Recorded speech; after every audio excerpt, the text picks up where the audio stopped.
So hello friend, आज की इस वीडियो में हम लोग डिस्कस करेंगे कि जब कभी अगर एबीसी बॉयलर में एलवाई अगर बढ़कर आ रहा है तो उसको हम लोग किस तरह से कंट्रोल कर सकते हैं। वो क्या कंट्रोल मेजर है जिसके द्वारा एलवाई को डिक्रीज किया जा सकता है, और साथ में हम लोग ये भी जानेंगे कि एलवाई होता क्या है, कितना एबीसी में मेंटेन होना चाहिए, बैड एस में कितना होना चाहिए, आपका फ्लाई एस में कितना होना चाहिए। ठीक है।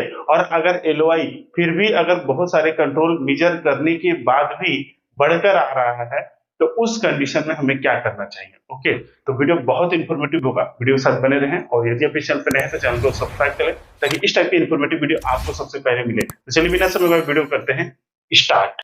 Loss on ignition in ABC boiler. तो सबसे पहले हम लोग समझ लेते हैं कि लॉस ऑन इग्निशन, जिसको हम लोग शॉर्ट में एलओआई कहते हैं, वो होता क्या है। तो सिंपल भाषा में अगर समझे कि जो हम अपने बॉयलर के फर्नेस में, जैसे यहाँ पे एबीसी बॉयलर की बात करें तो एबीसी बॉयलर के फर्नेस में जो फ्यूल जलाते हैं, फ्यूल के तौर पर जैसे कोयला ही जलाते हैं, तो कोयला कितना वेस्टेज हो जा रहा है जलने के बाद। ठीक है, यानी कि कितना लॉस हो जा रहा है, हम जो जला रहे हैं यानी कि जो इग्नाइट कर रहे हैं कोयला, उसमें कितना लॉस हो जा रहा है, उसी चीज को ही हम लोग लॉस ऑन इग्निशन, जिसको शॉर्ट में एलओआई जो है वो कहा जाता है। ओके, अब अगर यहाँ पर हम लोग एलओआई की बात करें तो एलओआई जो चेक किया जाता है वो बेसिकली आपका बॉटम एस और फ्लाई एस में किया जाता है कि कितना हमारा एलओआई जो है वो आ रहा है। तो बॉटम एस में आप अप्रोक्स जो चेक करेंगे तो आपको निकल के आएगा, या मेंटेन जो किया जाता है वो 4 से लेकर 7% किया जाता है, यानी इसी के नीचे जो होता है वो आपको पैरामीटर आपको मिलेगा।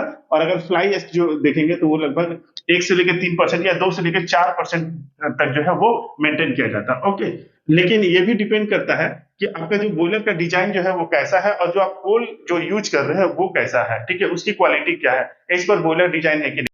तो इसलिए जब कभी भी अगर एबीसी बॉयलर का लॉस ऑफ इग्निशन जो है अगर वो ज्यादा आ रहा तो ये हमें जानना बहुत जरूरी है कि हमारे बॉयलर में जो हमारे बॉयलर का जो है वो डिजाइन कैसा है, और उसमें जो कोल क्वालिटी जो यूज किया जा रहा है वो कैसा। तो सपोज कीजिए किसी एबीसी बॉयलर का अगर एलओआई अगर बढ़कर आ रहा तो वो क्या कंट्रोल मेजर है उसको हम लोग एक नजर जो है वो देख लेते हैं। तो देखिए, जब कभी भी अगर एलओआई ज्यादा आ रहा है तो ये हमें बहुत जरूरी है कि पहले जो प्रीवियस डाटा है, जब तक कि अगर मान लीजिए एलओआई अगर नॉर्मल चला है तो उसका रिपोर्ट का एनालिसिस कर ले। जैसे 6 मंथ, 3 मंथ या 1 साल का जो रिपोर्ट है वो अगर आपके पास अवेलेबल है तो उसको एनालिसिस कर लीजिए कि उस कंडीशन में जब मान लीजिए अगर एलओआई इस विद इन द रेंज अगर चल रहा था तो उस कंडीशन में क्या कोयला यूज किया जा रहा था, क्या फ्यूल रखा जा रहा था, क्या आपका एयर का डिस्ट्रीब्यूशन क्या था, एयर फ्यूल रेशियो क्या था, कितना ऑक्सीजन मेंटेन किया जा रहा था, कितना बेड टेम्परेचर मेंटेन किया जा रहा था। अगर ये सब पैरामीटर है प्रीवियस डाटा तो ये चीजों को एनालिसिस करना और मेंटेन करना और भी ज्यादा आसान हो जाता है। ओके, तो देखिए ये मान लीजिए अगर ये आपने एनालिसिस कर लिया तो और आप क्या कंट्रोल फीचर जो है वो कर सकते हैं कि इसकी चीजों में करना चाहिए। तो सबसे पहली बात जो आती है वो है बेड टेम्परेचर। ठीक है, तो किसी भी फ्यूल को जलने के लिए ट्रिपल टी का होना बहुत जरूरी होता है। ट्रिपल टी में ही आता है टेम्परेचर, टाइम एंड टर्बुलेंस। ठीक है, तो ये जो टेम्परेचर वाला चीज है यानी कि फ्यूल एक डिजायर्ड टेम्परेचर पे और आसानी से जलता है। ठीक है, तो यहाँ पर जो एबीसी बॉयलर में फ्यूल यूज किया जाता है वो लगभग आप अगर बेड टेम्परेचर 850 से लेकर 900 मेंटेन करेंगे तो उसमें जो फ्यूल जो है वो सप्लाई करेंगे तो आपका फ्यूल जो है वो आसानी से जलेगा। और यहाँ पर फ्यूल जितना आसानी से जलेगा, जितना एफिशिएंट जलेगा, उतना लॉस और इग्निशन जो है वो कम आएगा। लॉस ऑफ इग्निशन यानी कि एलओआई जितना कम आएगा उतना आपका बॉयलर का एफिशिएंसी जो है वो इंक्रीज करेगा। ठीक है, एलओआई हमें यही दर्शाता है कि हमारे बॉयलर का कितना हमारा बॉयलर जो है वो एफिशिएंट यानी अच्छे से वर्क जो है वो कर रहा है कि नहीं कर रहा, उसका आउटपुट सही हो रहा है कि नहीं हो रहा, हम जितना फ्यूल दे रहे हैं वो पूरा तरह से जल रहा है कि नहीं जल रहा। ओके, इसलिए जब कभी अगर इसका कंट्रोल मेजर का हम लोग बात करेंगे तो फ्यूल के कंबशन से रिलेटेड ही चीजों पे फोकस किया जाता है या कंट्रोल किया जाता है, जिसमें से एक बेड टेम्परेचर हो गया। ठीक है, तो बेड टेम्परेचर को बहुत कम भी नहीं रख सकते हैं क्योंकि फ्यूल सही से जलेगा नहीं, पूरी तरह से नहीं जलेगा तो एलओआई ज्यादा आएगा, और बेड टेम्परेचर को बहुत ज्यादा हाई भी नहीं रख सकते क्योंकि क्लिंकर का खतरा रहता है। ओके, तो डिजायर्ड टेम्परेचर मेंटेन करना जरूरी है। ओके, नेक्स्ट है आपका कोल साइज एंड क्वालिटी। तो एबीसी जो बॉयलर होता है उसमें एक्यूरेट फ्यूल साइज जो होता है वो एक्सेप्ट किया जाता है। इसमें आप देखेंगे कि आपका जो फ्यूल साइज लगभग जो होता है वो 4 से लेकर 6 mm के बिलो में होता है। तो इसका एक जो डिजायर्ड शेप है वो मेंटेन करना चाहिए ताकि बेटर जो है वो कंबशन एफिशिएंसी हमको मिल सके, फ्यूल पूरी तरह से जल सके। कोल ओवर साइज नहीं होना चाहिए वरना क्या होगा कि कोल पूरी तरह से जलेगा नहीं और एलओआई ज्यादा आएगा। और कोल जो है वो पूरी तरह से फाइंस भी नहीं होना चाहिए बहुत ज्यादा। अगर इसमें अगर फाइंस आ जाएगा तो क्या होगा कि फाइंस जो होगा वो स्किप करके वो सेकंड पार्ट में बॉयलर से आउट होंगे। ठीक है, तो वही जब कलेक्शन होगा उसका जब सैंपल के तौर पर हम लोग चेक करेंगे तो वहां पे जो होगा वो एलओआई ज्यादा होगा। ठीक है, तो एक डिजाइन शेप होना चाहिए और साथ में इसकी क्वालिटी जो है वो मेंटेन होना चाहिए। कई सारे बॉयलर में कोल ब्लेंडिंग करके यूज किया जाता है, तो प्रॉपर कोल ब्लेंडिंग होना चाहिए, मैनुअल मिक्सिंग नहीं होना चाहिए। अगर मैनुअल मिक्सिंग होता है तो सही से वो मिक्सिंग नहीं हो पाएगा, इसलिए उसको प्रॉपर्ली जो होगा वो मिक्सिंग करना जरूरी होता है, ताकि हमारे जो फर्नेस में जले तो वो प्रॉपर जले और एफिशिएंट जले। ठीक है, नेक्स्ट है एयर डिस्ट्रीब्यूशन। अब फ्यूल को जलने के लिए एयर को जो है वो सप्लाई किया जाता है ऑक्सीजन के तौर पर। ओके, तो एक प्रॉपर एयर की जो रेशियो जो है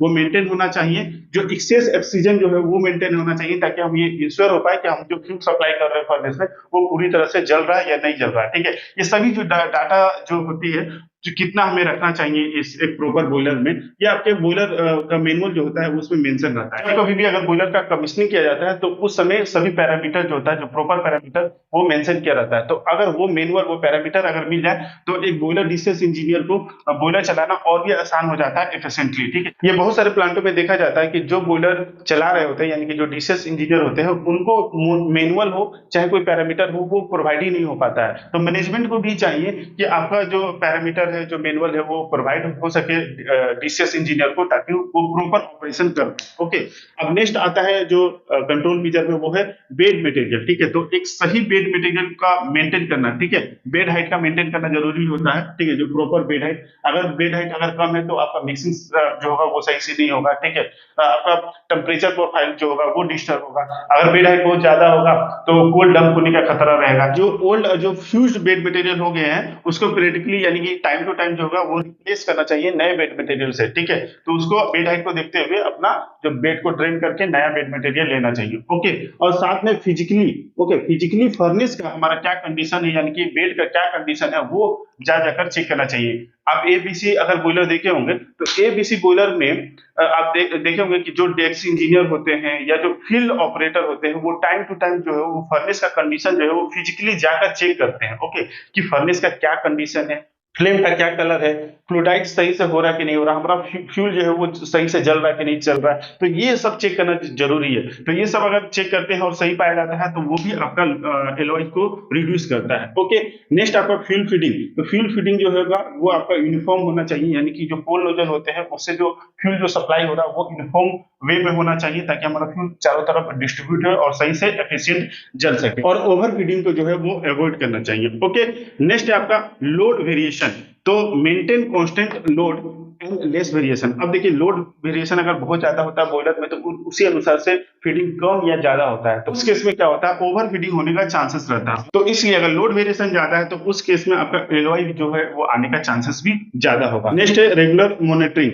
तो जो बॉटम एस और फ्लाई एस है उसमें कितना एलओआई आ रहा है, इसको पीरियडिकली जो है वो टाइम टू टाइम चेक किया जाता है, ताकि अगर विद इन द रेंज नहीं है तो एक प्रॉपर एक्शन लिया जा सके और पैरामीटर को मेंटेन किया जा सके।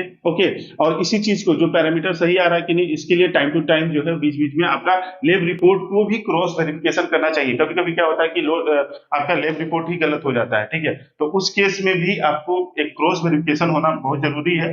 नेक्स्ट है सेकेंडरी मेजर। सेकेंडरी मेजर कहने का क्या मतलब है कि कुछ ऐसा कर सकते हैं जिससे हमारा अगर एलओआई अगर ज्यादा आ रहा है तो उसको हम लोग रिड्यूस कर सके। ओके, तो एक मॉडिफिकेशन कर सकते हैं, जैसे कि मान लीजिए कि आपका जो एस आ रहा है जिसमें अनबर्ट अगर ज्यादा रिपोर्ट के अनुसार अगर ज्यादा आ रहा है तो एक री इंजेक्शन मेथड जो है वो अपनाया जा सकता है। री इंजेक्शन मेथड क्या होता है कि अगर जो एस आ रहा है उसको हम लोग फिर से फर्नेस में रिसर्कुलेट करवाते हैं। जैसे कि सीएबीसी बॉयलर देखे होंगे, उसमें इंटरनली क्या होता है कि आपका जो अनबर्ट होता है वो रिसर्कुलेट होता है। तो इससे फायदा क्या है, इससे फायदा ये होता है कि जो अनबर्ट अगर वो नहीं होता तो अनबर्ट वही स्किप होके चला जाता है। ठीक है, तो उसका एलवाई ज्यादा आता है, तो उसको जो होगा वो डिजाइन किया गया है। ठीक है, एबीसी के बाद ही उसको डिजाइन किया गया है कि अनबर्ट रिसर्कुलेट हो जाए फिर से फर्नेस में जल जाए, इससे एलवाई जो होता है वो रिड्यूस होता है। ठीक है, तो एबीसी में ऐसा कुछ सिस्टम नहीं रहता है। ठीक है, इसी वजह से एबीसी का एलवाई हमेशा सीएबीसी से ज्यादा आता है। ओके, तो उस केस में री इंजेक्शन मेथड जो है वो अपना सकते हैं। ओके, तो ये कुछ इंपॉर्टेंट कंट्रोल मेजर हो गए जिसके द्वारा लॉस ऑन इग्निशन को रिड्यूस किया जाता है। ओके,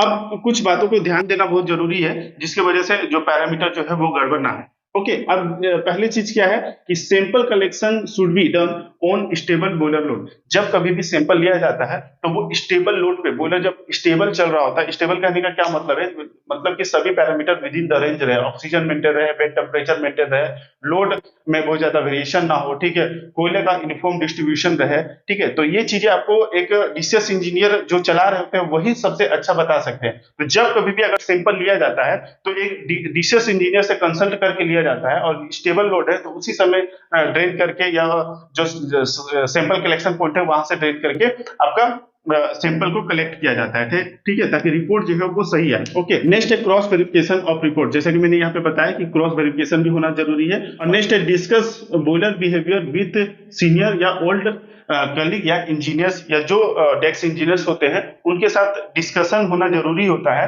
कि बॉयलर का क्या बिहेवियर है। ठीक है, अब देखेंगे ना बहुत सारी इंडस्ट्री में कि सेम, मान लीजिए किसी इंडस्ट्री में 4 बॉयलर है और 4 एक टाइप के हैं। ठीक है, सेम कैपेसिटी, सेम मैन्युफैक्चरर, तो उसमें आप देखेंगे सेम फ्यूल यूज करके सेम पैरामीटर को अगर मेंटेन किया जाता है फिर भी उसकी बिहेवियर जो होती है वो अलग अलग बिहेव करता है। ठीक है, अलग बिहेव करने का क्या मतलब है कि हर एक इक्विपमेंट का एक अपना शो अप होता है। ठीक है, कि वो किस तरह से अपना प्रदर्शन यानी कि अपना परफॉर्मेंस को शो करता है। ओके, तो उस परफॉर्मेंस को समझना बहुत जरूरी है और वो परफॉर्मेंस वही बता सकते हैं जो कि जो सीनियर्स होंगे, जो मतलब पुराने उसको चला रहे होंगे, उसको समझ रहे होंगे, तो उनके साथ यानी कि डीसीएस इंजीनियर के साथ और जो एज वेल जो आपका फील्ड इंजीनियर है, ठीक है, फील्ड इंजीनियर बोलिए या फील्ड ऑपरेटर बोलिए, उसके साथ भी डिस्कस करना जरूरी होती है कि एक्चुअल में क्या प्रॉब्लम आती है बेसिकली इस टाइप के बॉयलर में। ठीक है, ये अभी जो आप बॉयलर चला रहे हैं, आप भले ही बहुत अच्छे से एएलईसी बॉयलर आप किसी इंडस्ट्री से चला के कहीं पे आए होंगे, लेकिन अपना एक इक्विपमेंट का अलग ही बिहेवियर, अलग ही शॉप होता है, इसलिए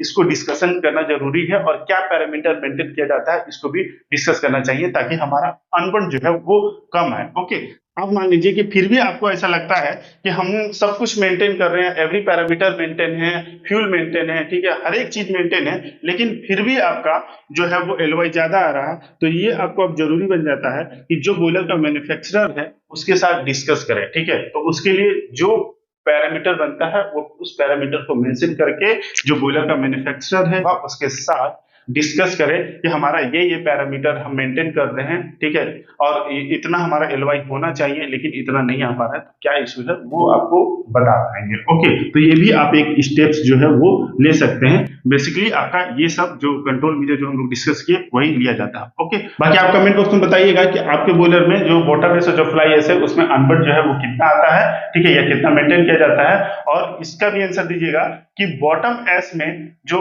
अनबर्न आता है वो हमेशा फ्लाई एस से ज्यादा क्यों होता है। ओके, बाकी आई होप कि ये वीडियो आपके लिए काफी इंफॉर्मेटिव रहा होगा। वीडियो अच्छा लगा तो प्लीज वीडियो को लाइक जरूर करें और ऐसे इंफॉर्मेटिव वीडियो के लिए चैनल को सब्सक्राइब करें। मिलेंगे नेक्स्ट वीडियो में, तब तक के लिए जय हिंद।